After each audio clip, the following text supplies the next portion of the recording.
Over the past weeks, more than 2,000 people have reached out to me urging that I speak on the persecution of Hindus in Bangladesh. In response, I address this issue today with restraint, sincerity, and a commitment to human universal dignity.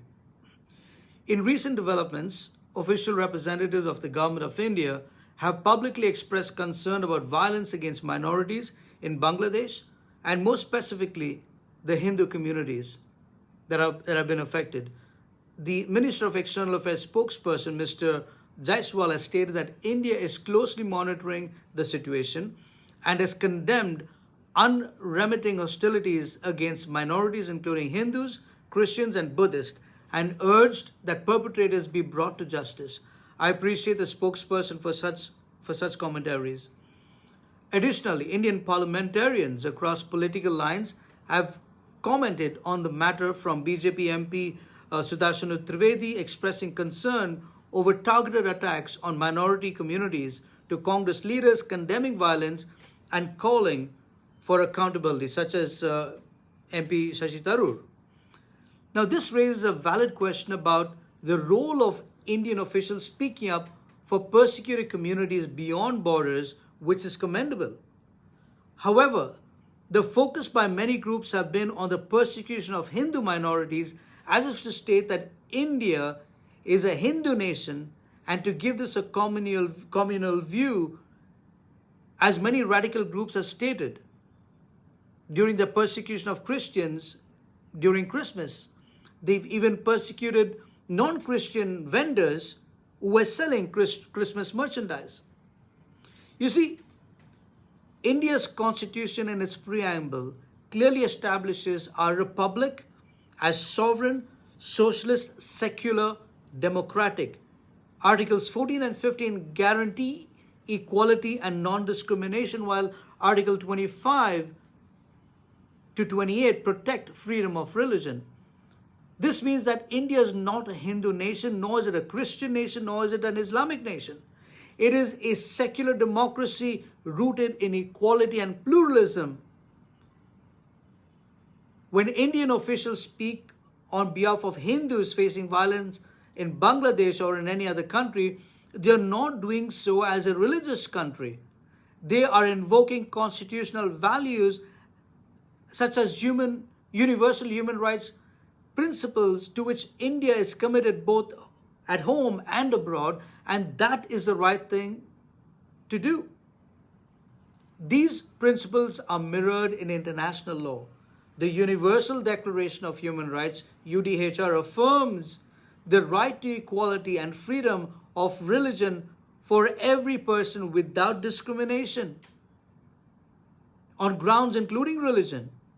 The International Covenant on Civil and Political Rights, ICCPR, ratified by both India and Bangladesh, obliges states to protect the right of individuals and religious minorities to practice the faith and enjoy the culture without fear. These instruments reflect communities shared by sovereign nations, not assertions of religious identity over state identity. A restrained example is always preferable in diplomacy. Silence in the face of suffering can risk misunderstanding, such that why has the Government of India been silent on the persecution of minorities in India with the recent attacks on our churches during Christmas?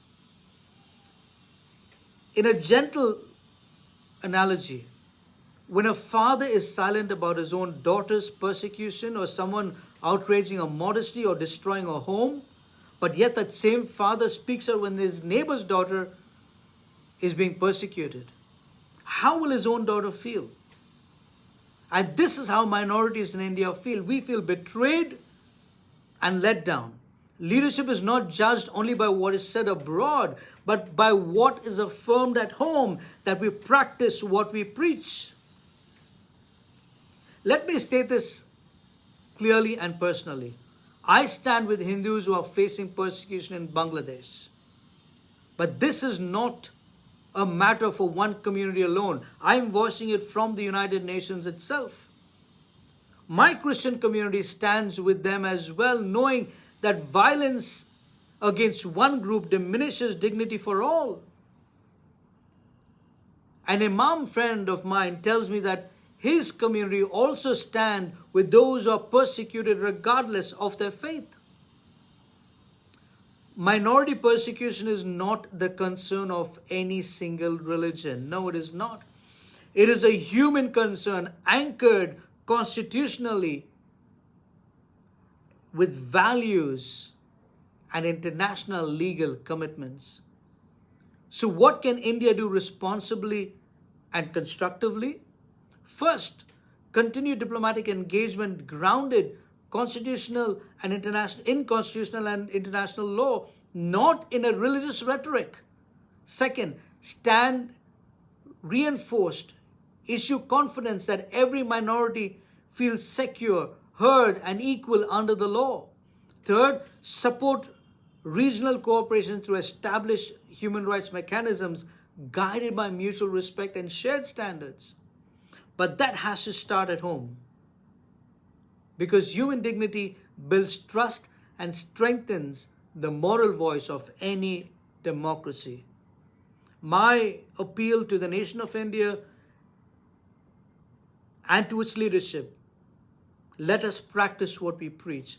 Let us start by first protecting our own minorities and then speak out against our neighbors who persecute minorities. Thank you. Jai Hind. Over the past weeks, more than 2,000 people have